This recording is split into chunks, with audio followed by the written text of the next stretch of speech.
Ya, di sini saya akan mencontohkan cara mengukur MOSFET. Pertama-tama diperhatikan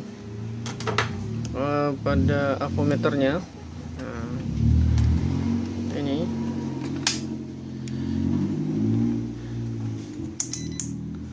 avometernya kita menggunakan dioda mode ketika mau melakukan pengukuran pada MOSFET. Nah, kita putar. Kita lihat ini masih posisi untuk mengukur resistor atau hambatan. Kita tekan ini tombolnya, ini untuk buzzer, kemudian kita gunakan satu kali lagi. Nah ini, nah, ketika ada lambang atau logo dioda mode seperti ini, maka itulah yang kita gunakan untuk mengukur MOSFET. Nah, di sini ada mainboard. Nah, MOSFET yang akan saya ukur, atau semua MOSFET akan saya ukur satu-satu untuk mengetahui kondisinya. Nah ini salah satu MOSFET-nya saya akan ukur dulu. Nah, awalnya kita ingin tahu dulu apakah MOSFET ini masih bagus atau sudah rusak.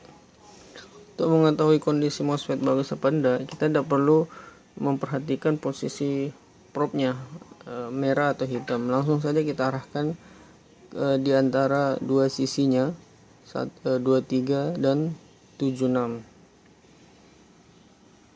Nah, langsung saja seperti ini. Nah, ketika kita arahkan seperti ini, tidak terjadi buzzer atau tidak ada bunyi beep, itu kemungkinan MOSFET ini masih dalam kondisi bagus. Nah, selanjutnya kita ingin menentukan apakah MOSFET ini berjenis P-channel atau N-channel. Kita perhatikan kaki satu di mana. Misalnya ini kaki satu. Nah, ini kita perhatikan di sini ada kaki 1, 1, 2, 3, 4, 5, 6, 7, 8. Oke, ini 1 sampai 8. Nah, ini saya probe merah masih seperti yang tadi, saya arahkan ke tengah antara kaki 2 dan 3, kemudian yang hitam antara 7 dan antara 6 dan 7. Nah, perhatikan di multimeter itu tidak terjadi pergerakan. Nah, sekarang probe-nya saya balik antara hitam dan merah. Kita balik sekarang. Nah, lihat sekarang setelah probe saya balik, terjadi perubahan nilai di avometernya.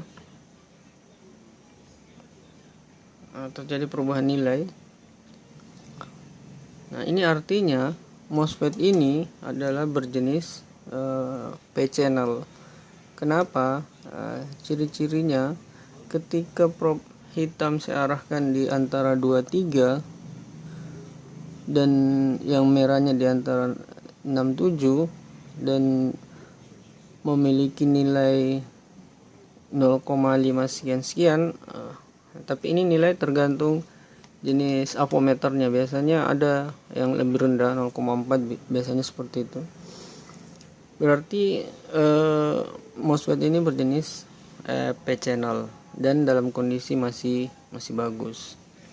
Sekarang kita cari MOSFET yang berjenis N-channel.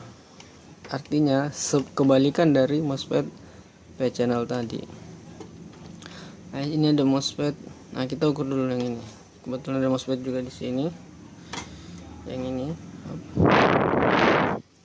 Kita cari kaki satunya mana? Oh, ini kaki 1.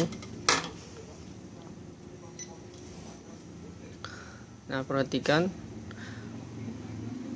Nah, dari pengukuran ini kita bisa menyimpulkan bahwa MOSFET ini juga berjenis P-channel. Jadi kedua MOSFET yang ini dan yang ini berjenis P-channel. Oke, kita ukur yang lain. Jadi kita sudah menemukan dua P channel di mainboard ini. Sekarang kita mengukur yang kecil ini MOSFET juga, cuman modelnya yang lebih kecil. Perhatikan. Nah, ini agak besar, ini kecil, tapi tetap saja MOSFET. Dan ingat ya, MOSFET di mainboard itu kodenya adalah Qi. Jadi ketika menemukan Qi berarti itu MOSFET atau Peki. Nah, Peki atau Qi. Peki untuk tegangan inti biasanya, artinya tegangan-tegangan besar yang dilewati. Kemudian kita ukur. Kita cari dulu kaki satunya. Kaki satunya adalah ini di sini satu untuk MOSFET yang ini, dan yang kaki satunya untuk yang ini. Oke.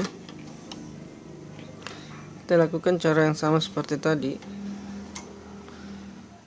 Kita arahkan kaki 23 dan 67.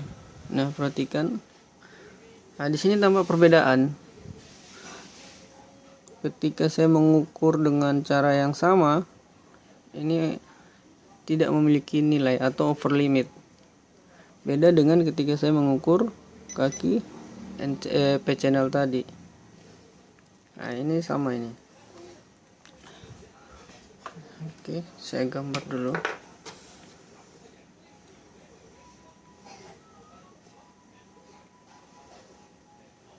Satu, dua, tiga, 4, 5, 6, 7, 8. 1, 4, 5, 8. Nah, posisi PCH, P channel. Nah, ingat untuk P channel ketika saya mengukur seperti ini, saya arahkan di antara kedua ini, antara pertengahan antara 23 dan 67, ini akan bernilai. Lihat, perhatikan ini. Nah, dia memiliki nilai 0,5. Beda dengan ketika saya mengukur N channel. Nah, dia tidak memiliki nilai. Nah, dari sini kita bisa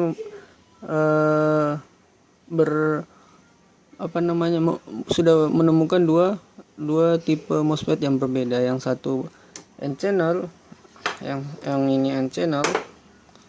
Kemudian yang ini adalah ini yang P channel, maaf, ini P channel, yang ini adalah N channel.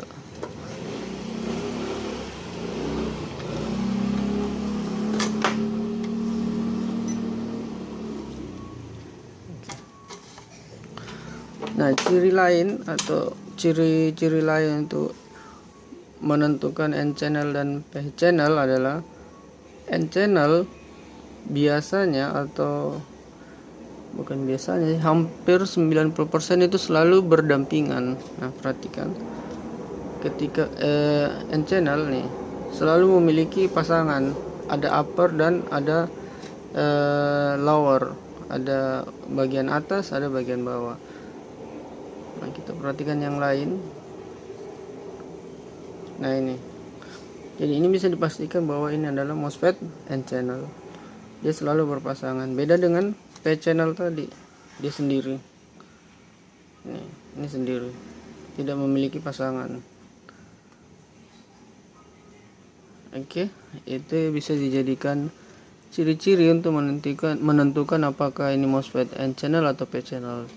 Tapi itu hanya memudahkan kita atau menjadi ciri-ciri ketika mungkin kapan hari kita menemukan MOSFET yang rusak, terbakar. Jadi kita sudah tidak bisa mengukur, tidak bisa melihat jenis kita tidak bisa melihat kode di badannya, di fisiknya. Nah, itu bisa kita jadikan patokan. Tapi ketika masih bisa kelihatan, masih nampak, masih bisa diukur, ya lebih bagus menggunakan pengukuran. Nah, kemudian di badan IC itu ada nilai, kelihatan enggak ya?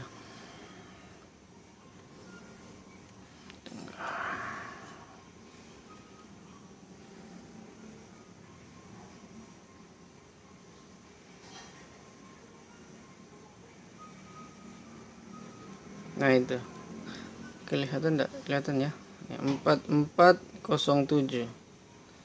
Kemudian yang di N channel tadi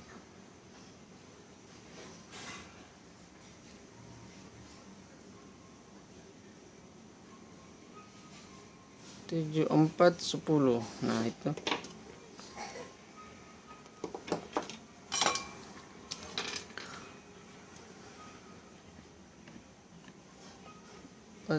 empat 407, kemudian encel tadi 7410. Ini juga bisa dijadikan patokan bahwa jika di 2 digit di belakangnya ini genap, itu biasanya adalah NCH, N channel. Begitu juga sebaliknya, jika di belakang kode ini adalah ganjil, maka itu adalah PCH.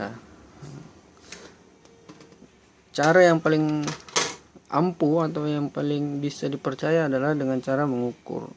Ini hanya ciri-ciri yang bisa kita temukan, yang selama ini saya temukan, bahwa ketika ganjil maka itu adalah P channel, dan ketika dia genap di belakang itu, di 2 digit belakangnya itu, maka dia adalah NCH.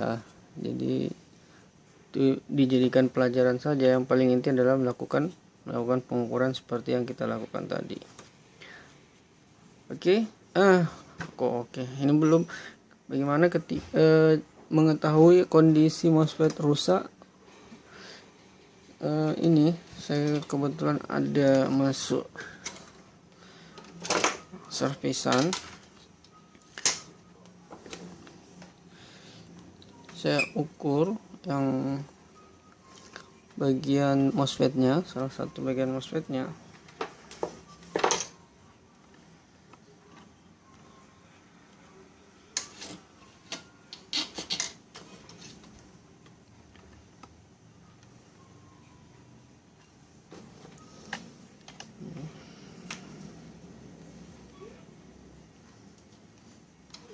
Gelap.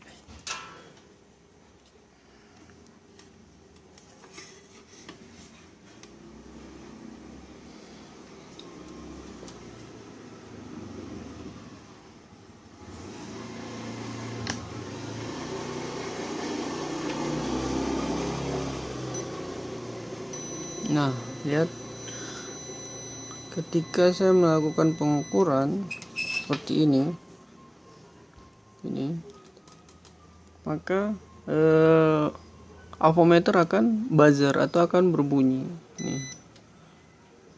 Ini avometer akan berbunyi. Itu berarti MOSFET ini mengalami masalah atau jalurnya mengalami masalah. Dan untuk memastikan ya, ini harus dicabut, MOSFET-nya ini harus dicabut, terus diukur di luar. Jika ketika diukur di luar seperti ini berbunyi, maka bisa dipastikan bahwa MOSFET itu kondisinya sudah rusak, jadi harus diganti. Oke, itu salah satu contoh untuk menentukan bahwa MOSFET ini masih bagus apa rusak. Ya, kita ukur saja satu-satu. Jadi kita bisa melakukan pengukuran satu-satu dengan mudah. Langsung saja ininya ukur seperti ini. Di bagian-bagian lain juga, MOSFET lain kita ukur saja seperti ini. Jadi sangat mudah untuk mencari, untuk mengetahui kondisi MOSFET rusak atau masih bagus. Seperti ini. Seperti ini. Oke, semoga bisa dipahami. Coba diulang-ulang video ini. Jika ada yang tidak dimengerti, langsung ditanyakan di grup belajar. Oke, terima kasih.